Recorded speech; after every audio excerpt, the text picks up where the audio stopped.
Pada tahun 1926, Nederland bersiap mengirimkan satu lagi kisah pelayaran menuju tanah seberang.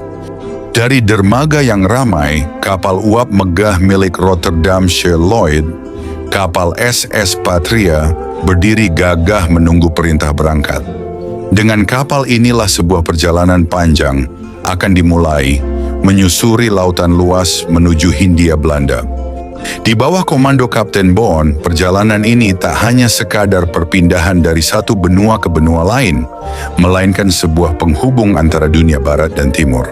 Di sisinya, perwira pertama Tuan Schönhuisen dan administrator Tuan Tissot memastikan setiap detail pelayaran teratur rapi. Beberapa hari sebelum keberangkatan, dermaga di Rotterdam dipenuhi kesibukan. Persediaan bahan makanan diturunkan dalam peti-peti besar, bagasi penumpang satu persatu dinaikkan ke dalam kapal. Semua disiapkan dengan teliti, sebab di hadapan mereka membentang ribuan mil laut yang harus dilalui. Hari keberangkatan pun tiba. Riuh suara perpisahan terdengar di udara, tatapan haru mewarnai wajah keluarga yang melepas orang-orang tercinta. Tali tambat akhirnya dilepaskan, dan Patria perlahan meninggalkan dermaga, meluncur anggun melewati Hoek van Holland. Dari sana ia akan menuju Southampton, sebelum menempuh perjalanan panjang yang akan membawanya ke Hindia, sebuah negeri jauh yang menjadi tujuan akhir para penumpang kapal ini, Batavia. Untuk memenuhi segala kebutuhan bagi kurang lebih 600 penumpang, persiapan dilakukan berhari-hari.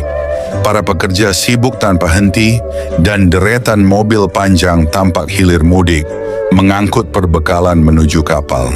Semua ini demi memastikan perjalanan jauh ke negeri seberang berlangsung dengan sempurna.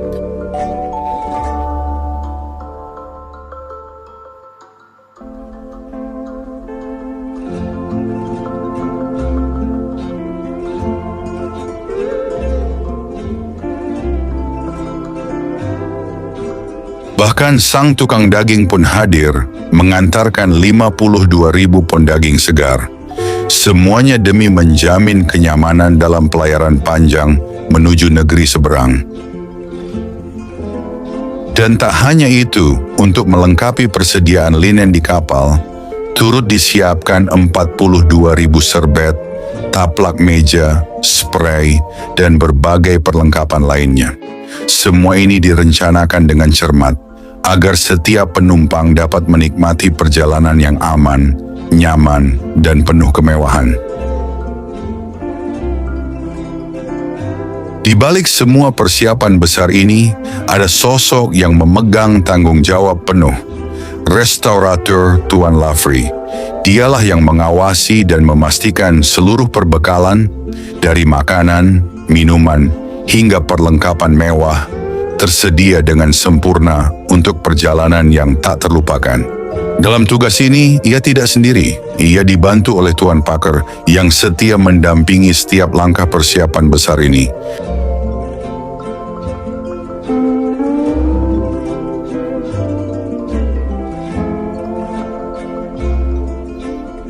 Derek-derek terus bekerja tanpa henti, siang dan malam, untuk mempercepat pengisian perbekalan.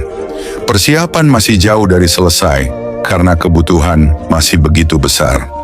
Lihatlah, 90.000 butir telur, 11.600 pon ikan segar, 4.200 ekor daging buruan, 35.000 kilogram kentang, dan 12.000 liter susu. Semua ini dan masih banyak lagi harus tersedia demi menjamin perjalanan panjang ke seberang lautan.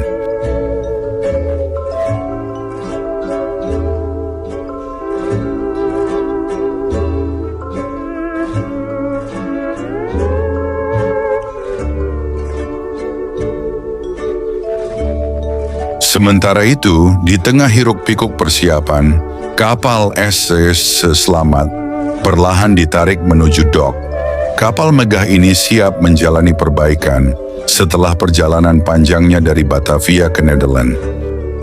Segala persiapan dilakukan dengan sempurna untuk perjalanan yang panjang melintasi samudera. Keesokan paginya, Hari keberangkatan tiba, suasana menjadi tegang ketika isyarat pertama terdengar. Semua yang tidak ikut dalam perjalanan harus segera turun dari kapal. Kini SS Patria siap meninggalkan Rotterdam, mengarungi lautan luas. Dari atas geladak, para penumpang mengangkat tangan, melambaikan salam perpisahan. Sayonara terdengar lirih di antara deru mesin kapal. Wajah-wajah yang tertinggal di dermaga masih menatap dengan mata sendu, seolah ingin menahan waktu. Namun takdir berkata lain. Kapal SS Patria perlahan melepaskan talinya, beranjak meninggalkan pelabuhan. Pagi itu tiba, dan pelabuhan Rotterdam dipenuhi hiruk-pikuk kesibukan. Berhari-hari sebelumnya, deretan mobil silih berganti datang dan pergi untuk memenuhi semua kebutuhan bagi sekitar 600 penumpang. Setiap perlengkapan telah disiapkan, setiap detil diperhatikan, hingga saat yang dinantikan pun tiba. Tanda pertama diberikan, suasana menjadi tegang. Semua yang tidak ikut dalam perjalanan harus segera turun dari kapal. Lambaian tangan, panggilan, tawa, bahkan tangis mengiringi momen perpisahan itu. Lagu kebangsaan Wilhelmus menggema di udara, sementara kapal-kapal tunda mengerahkan seluruh kekuatannya untuk menarik sang raksasa laut dari dermaga.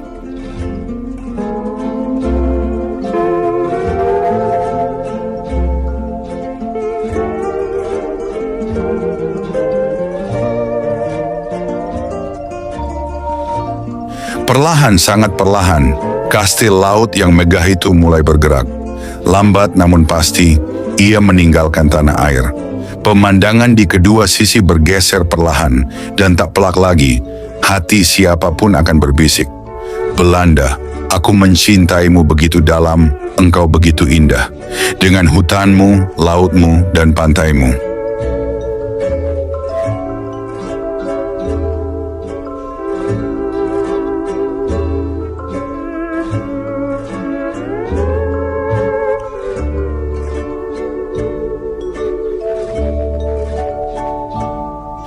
Titik terakhir dari garis pantai Belanda pun akhirnya hilang dari pandangan mata. Kapal terus melaju, membawa ratusan jiwa menuju harapan dan masa depan baru. Perlahan, sangat perlahan, kastil laut yang megah itu menggeser dirinya menjauh dari dermaga, seakan enggan meninggalkan pelukan tanah kelahiran. Riak ombak berdesir lembut di lambungnya, sementara hati siapapun yang berdiri di geladak tak kuasa menahan bisikan lirih. Nederland, aku pergi. Aku mencintaimu sedalam samudera ini. Engkau begitu indah, begitu anggun. Kincir-kincir yang kucintai, teruslah berputar, kirimkan hembusan nafasmu kepadaku.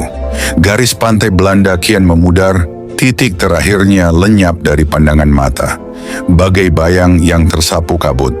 Dan seperti selalu terjadi ketika sebuah kapal menembus ambang samudera luas, segala sesuatu mendadak terkenang, sekecil apapun kenangan itu. Ia menyeruak dari lubuk jiwa, membawa rasa sendu yang menyesakkan dada. Namun di balik air mata perpisahan, harapan berpendar di cakrawala. Negeri permai Hindia Belanda, tanah yang dijanjikan dengan keindahan tropisnya, diyakini akan menyembuhkan segala rindu yang tertinggal di belakang. Kapal itu terus melaju gagah, membelah samudera biru, membawa ratusan jiwa menuju tanah impian, meninggalkan jejak kenangan yang tak akan pernah tergantikan. Baling-baling kapal berputar dengan ganas, memecah permukaan laut yang bergelombang. Sang kapten berdiri tegap, suaranya tegas memberi perintah. Di setiap sudut dek, para perwira siaga menempati pos mereka dengan penuh tanggung jawab. Tak lama lagi kapal ini akan benar-benar memasuki lautan lepas. Arah telah ditetapkan, haluan diarahkan menuju Southampton. Perjalanan panjang baru saja dimulai. Perjalanan dengan kapal uap milik Rotterdamse Lloyd menuju Hindia Belanda tak hanya sekadar pelayaran lintas samudra, tetapi juga sebuah pengalaman penuh warna. Setelah meninggalkan lautan luas dan menembus Selat Gibraltar, kapal kembali mengarah ke utara. Dengan kecepatan 15 mil, kapal yang ramping itu membelah birunya air laut tengah. Ombak berkilauan, langit cerah, dan semilir angin laut menyambut perjalanan menuju pelabuhan berikutnya, Marseille. Ketika pelabuhan Marseille mulai terlihat, kapal perlahan memasuki dermaga yang sibuk. Segera pos kapal diturunkan, membawa kabar dari lautan kepada daratan. Persinggahan ini lazimnya berlangsung 2 hari, memberikan kesempatan emas bagi para penumpang untuk menikmati sejenak pesona daratan Eropa.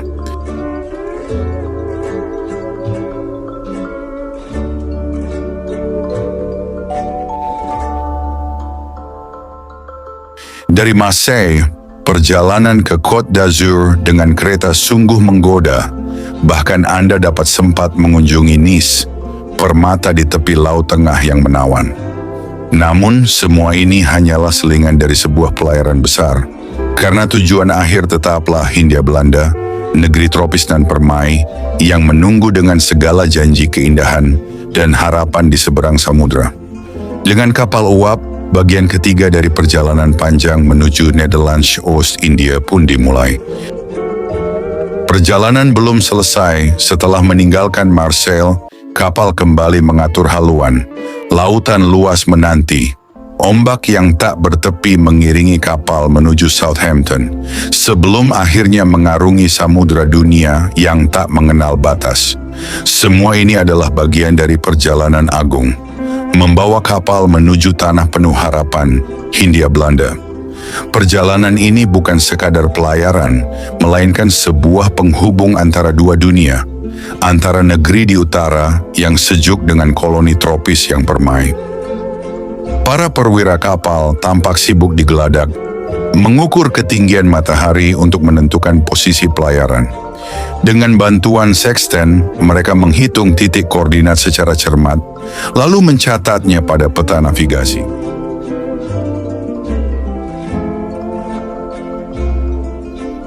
Di tengah perjalanan, pemandangan indah pun tersaji. Beberapa ekor lumba-lumba berenang lincah di depan haluan, seakan menyambut perjalanan menuju timur.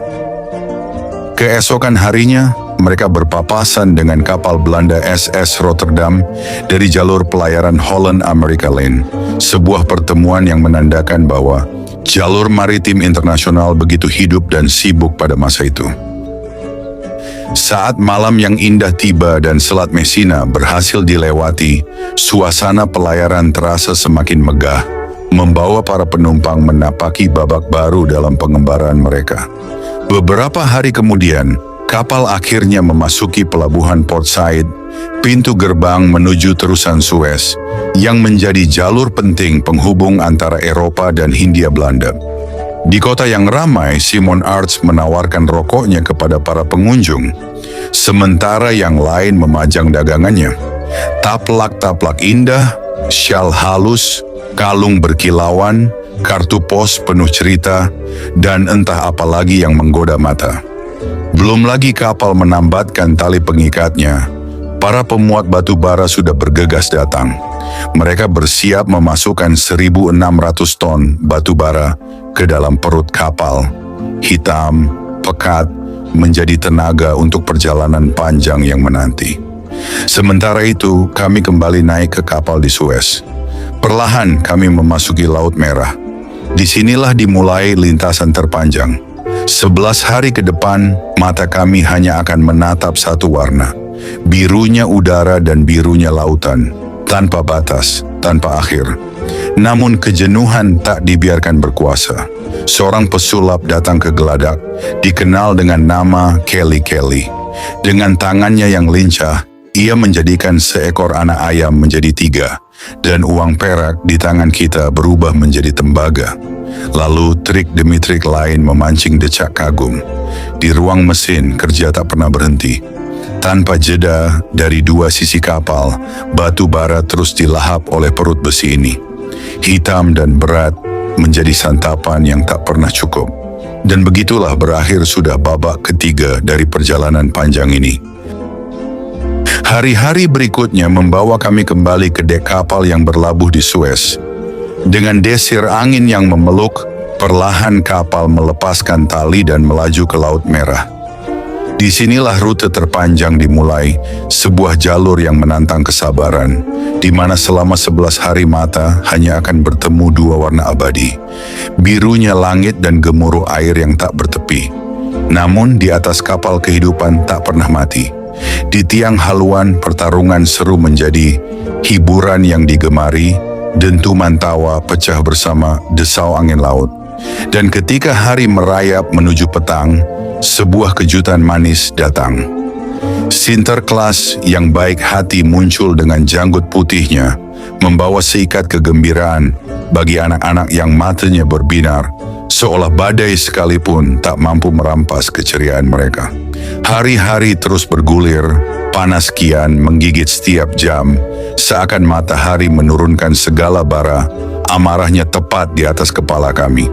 Hingga angka 30 derajat lebih tercatat, napas pun menjadi berat. Tapi kapal ini tahu cara menaklukkan terik. Sebuah kolam renang biru jernih dibentangkan di dek, bagai oasis di tengah padang garam tak bertepi. Di sanalah tawa kembali merekah, tubuh-tubuh terjun ke dalam kesejukan yang menggoda, melupakan sejenak bahwa kami masih berada di jantung samudra yang sunyi. Namun siapa bilang lautan hanyalah diam dan jinak? Di setiap bentangan biru, selalu ada rahasia yang tersembunyi, bisikan angin yang seakan membawa cerita tentang badai, tentang gelombang yang tak mengenal ampun. Tapi bersama kapal ini, bersama sahabat-sahabat yang telah menyulam kenangan, kami melaju tak gentar, membiarkan waktu menguji kami. Dan begitulah hari-hari berlalu, penuh warna, tawa, dan desah ketegangan yang tak pernah jauh dari samudra. Hingga akhirnya garis daratan itu muncul. Kolombo, singgah pertama sebelum takdir membawa kami lebih jauh lagi, menuju babak baru yang menanti entah di mana, entah dengan kejutan apa. Ketika kapal tiba di Kolombo, pemandangan khas negeri timur segera menyambut para penumpang. Sosok pembawa air yang akrab di negara-negara timur tampak di sepanjang jalan, mengingatkan betapa berbeda suasana di pelabuhan ini. Tidak jauh dari sana, terbentang sebuah tempat indah bernama Gunung Lavanion, sebuah lokasi yang memikat dengan keindahan alamnya. Tak kalah menakjubkan, berdirilah kuil Buddha yang megah dan penuh wibawa, menghadirkan suasana religius dan eksotis yang semakin menegaskan pesona timur. Perjalanan kami berlanjut hingga berdiri anggun sebuah kuil Buddha, menjulang dalam kesunyian yang khidmat, menghadirkan suasana religius nan agung di tengah hiruk-pikuk dunia timur. Namun tak lama kemudian, kami tersentak oleh pemandangan yang membuat darah berdesir. Masyarakat Kolombo memainkan ular-ular berbisa dengan kelincahan yang menggetarkan hati. Jari jemari mereka menari, sementara ular itu menjulang, meliuk seperti bayangan maut. Bagi kami, ini tampak menakutkan, tapi bagi mereka itu hanyalah hiburan biasa, sebagaimana yang sering terlihat di India. Setelah berhari-hari berlayar, kapal akhirnya tiba di Sabang. Di pelabuhan ini, persediaan batu bara yang hampir habis segera diisi kembali dengan ribuan ton. Sabang menjadi titik penting sebelum melanjutkan perjalanan panjang menuju pelabuhan terakhir sebelum tujuan akhir, yaitu Singapura. Ketika kapal merapat di Singapura, penduduk Hindia tampak mendekati kapal dengan perahu-perahu kecil mereka. Dengan lincah, mereka menawarkan pertunjukan keahlian berenang dan menyelam, hanya untuk mendapatkan beberapa keping uang perak. Sebuah pemandangan khas yang memikat setiap mata yang memandang. Di daratan, kota Singapura menampilkan wajahnya yang hidup. Rickshaw atau becak yang ditarik manusia, sering juga disebut Hong Kong, menjadi alat transportasi utama di jalan-jalan kota. Suasana ini memberi kesan eksotis dan berbeda bagi para pelancong yang baru pertama kali menginjakan kaki di tanah ini. Hari ke-28 pun tiba. Dari kejauhan tampaklah garis pantai Insulinde yang indah. Pemandangan ini menimbulkan rasa haru sekaligus gembira di hati para penumpang. Sebagai sambutan, sebuah skuadron pesawat terbang rendah di atas laut memberi penghormatan bagi kedatangan kapal besar ini. Perlahan dengan bantuan kapal tunda, Patria ditarik masuk melalui buritan menuju pelabuhan Tanjung Priok, menandai berakhirnya perjalanan panjang dari negeri jauh ke tanah Hindia yang memesona. Anak-anak Hindia yang di negeri Belanda kerap dijuluki Witkielen tampak duduk menanti dengan mata penuh harap. Mereka menunggu dengan sabar hingga kapal besar bernama Patria perlahan bersandar membawa berita, rindu dan muatan dari tanah jauh, negeri yang pernah disebut Ibu Pertiwi bagi sebagian orang. Saat kapal menempel tenang di dermaga, hiruk pikuk pun dimulai. Tanpa menunda waktu, kiriman pos dan peti-peti barang segera diangkat dari Palka, seakan menjadi jembatan yang menghubungkan dua dunia yang berbeda.